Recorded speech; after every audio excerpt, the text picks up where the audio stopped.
Bidadi township ವಿಚಾರವಾಗಿ ಜೋರಾಗಿರುವಂತಹ ಸಮರ ನಿಲ್ಲೋ ಲಕ್ಷಣಗಳು ಕಾಣಿಸ್ತಾ ಇಲ್ಲ.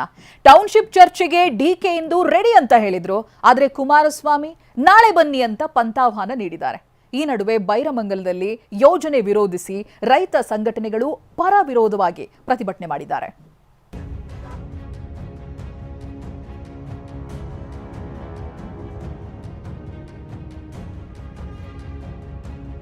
ಬಿಡದಿ ಟೌನ್ಶಿಪ್ ವಿಚಾರವಾಗಿ ಭುಗಿಲೆದ್ದಿರುವ ಸಮರ ದಿನದಿನಕ್ಕೂ ಜೋರಾಗ್ತಿದೆ. ಮೊನ್ನೆಯಷ್ಟೇ ಡಿಕೆ ಎಚ್ಡಿಕೆ ನಡುವೆ ಪತ್ರ ಸಮರ ನಡೆದು ಪರ ವಿರೋಧಗಳು ಶುರುವಾಗಿದ್ವು. ಹೀಗಿರುವಾಗ ಕುಮಾರಸ್ವಾಮಿ ನಿನ್ನೆ ಇನ್ನೊಮ್ಮೆ ಸಿಎಂ ಡಿಕೆ ಶಿವಕುಮಾರ್ಗೆ ಪಂಥಾಹ್ವಾನ ನೀಡಿದ್ದಾರೆ. ನಾಳೆ ಬೈರಮಂಗಲಕ್ಕೆ ಬನ್ನಿ, ನಾನು ಬರ್ತೇನೆ ಅಂತ ಪತ್ರ ಸಂದೇಶ ಮುಟ್ಟಿಸಿದ್ದಾರೆ. ಕುಮಾರಸ್ವಾಮಿ ಅವರ ಈ ಪತ್ರ ಸಂದೇಶಕ್ಕೆ ಸಿಎಂ ಡಿಕೆ ಶಿವಕುಮಾರ್ ಈ ಕ್ಷಣದವರೆಗೂ ಯಾವ ಪ್ರತಿಕ್ರಿಯೆ ನೀಡಿಲ್ಲ. ಹೀಗಾಗಿ ಕುಮಾರಸ್ವಾಮಿ ಇಂದು ಇನ್ನೊಮ್ಮೆ ಪಂಥಾಹ್ವಾನ ನೆನಪಿಸಿದ್ದಾರೆ.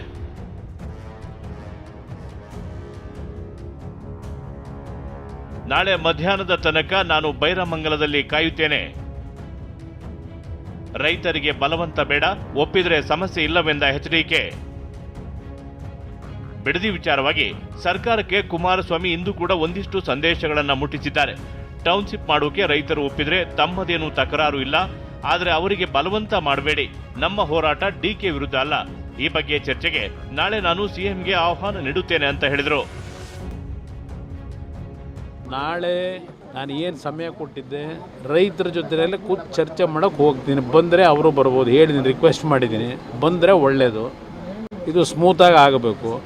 ನಿನ್ನೆಯಿಂದ ಕೆಲವರು ಒಂದು 15-20 ಜನ ಕೂರಿಸಿದ್ದಾರೆ. ಈಗ ಅವರು ಒಂದು ಕಡೆ ನಮಗೆ ಭೂಮಿ ನಾವು ಕೊಡ್ಲಿಕ್ಕೆ ತಯಾರಾಗಿದ್ದೇವೆ ಅಂತೇಳಿ ಅವರೊಂದು 20 ಜನ ಈಗೇನೋ ನೆನ್ನೆ ರಾತ್ರಿಯಿಂದ ಟೆಂಟ್ ಹಾಕೊಂಡವ್ರೀಗ ಅದ್ರ ಎದುರುಗಡೆನೆ.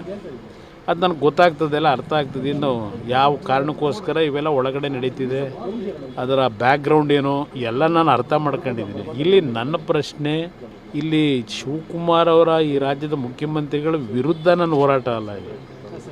ಇಲ್ಲಿ ರೈತರು ಒಂದು ಬಾರಿ ನನ್ನ ಹತ್ರ ಬಂದು ರಿಕ್ವೆಸ್ಟ್ ಏನು ಮಾಡಿದ್ರು, ಈಗ ಒಂದು 7 ತಿಂಗಳಿದ್ದೆ.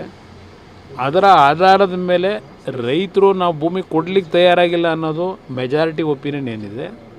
ಅವರ ಹೋರಾಟ 450-470 ದಿವಸ ಆಗೋಗಿದೆ. ಈಗ ಅವರ ಒಂದು ಅಹವಾಲಿಗೋಸ್ಕರವಾಗಿ ನಾನು ಇದಕ್ಕೆ ಇಂಟರ್ಫಿಯರ್ ಆಗಿದ್ದೀನಿ. ನಾನು ಪರವೂ ಇಲ್ಲ, ವಿರೋಧವೂ ಇಲ್ಲ, ರೈತರ ಪರವಾಗಿದ್ದೀನಿ. ರೈತರು ಕೊಡ್ಲಿಕ್ಕೆ ತಯಾರಾಗಿಲ್ಲ ಅನ್ನೋದು ಮೆಜಾರಿಟಿ ಒಪಿನಿಯನ್ನು.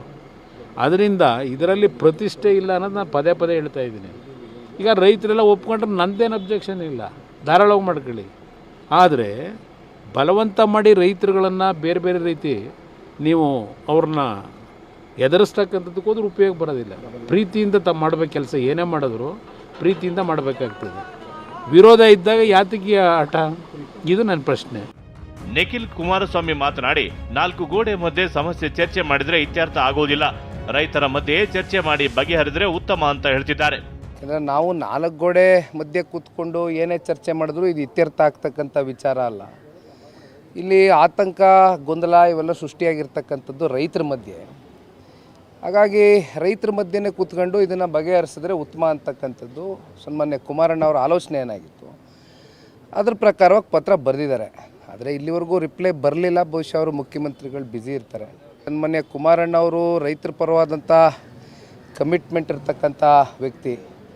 ಆ ನಿಟ್ಟಿನಲ್ಲಿ 27ನೇ ತಾರೀಕು ಅಂದರೆ ನಾಳೆ ಬೈರಮಂಗಲ ಸರ್ಕಲ್ನಲ್ಲಿ ಸನ್ಮಾನ್ಯ ಕುಮಾರಣ್ಣ ಅವರು ರೈತರ ಜೊತೆಲ್ಲ ಕೂರ್ತಾರೆ.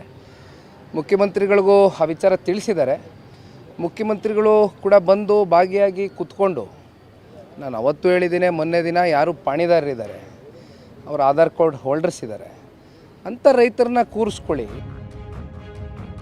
ರೈತರನ್ನ ಒಕ್ಕಲೆಬ್ಬಿಸಿ ಟೌನ್ಶಿಪ್ ಮಾಡೋದ್ರಲ್ಲಿ ಅರ್ಥವಿಲ್ಲವೆಂದ ಪರಂ. ಟೌನ್ಶಿಪ್ ನಿರ್ಮಾಣ ವಿಚಾರದಲ್ಲಿ ಗೊಂದಲ ಇದೆ ಎಂದ ಸತೀಶ್.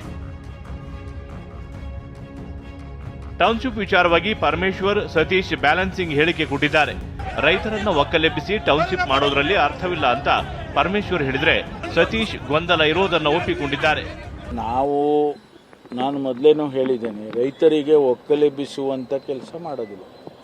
ಫೋರ್ಸ್ ಮಾಡಿ ರೈತರನ್ನ ತೆಗೆದು ಆಚೆ ಹಾಕಿ ನಾವು ಟೌನ್ಶಿಪ್ ಕೊಡೋದ್ರಲ್ಲಿ ಅರ್ಥ ಇಲ್ಲ.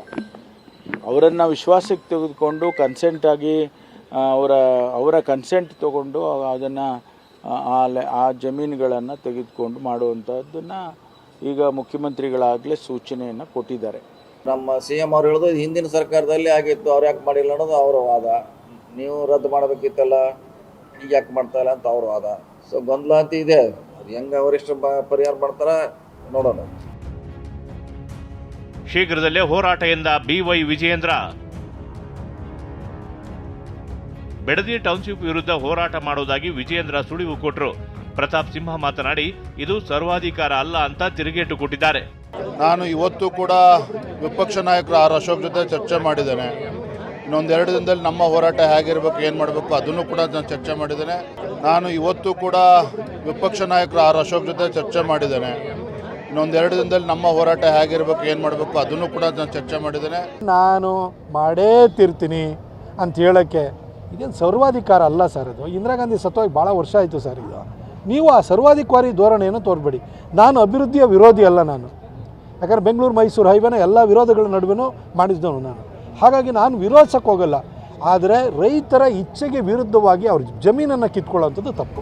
ಇಷ್ಟೆಲ್ಲ ರಾಜಕೀಯ ಯುದ್ಧದ ನಡುವೆ ಬೈರಮಂಗಲದಲ್ಲಿ ಇಂದು ಅನ್ನದಾತರ ಆಕ್ರೋಶ ಮುಗಿಲು ಮುಟ್ಟಿತು. ಯೋಜನೆ ವಿರೋಧಿಸಿ ಹಾಗೂ ಪರವಾಗಿ ಒಂದಿಷ್ಟು ರೈತರು ಪ್ರತಿಭಟನೆ ಮಾಡಿದ್ದಾರೆ.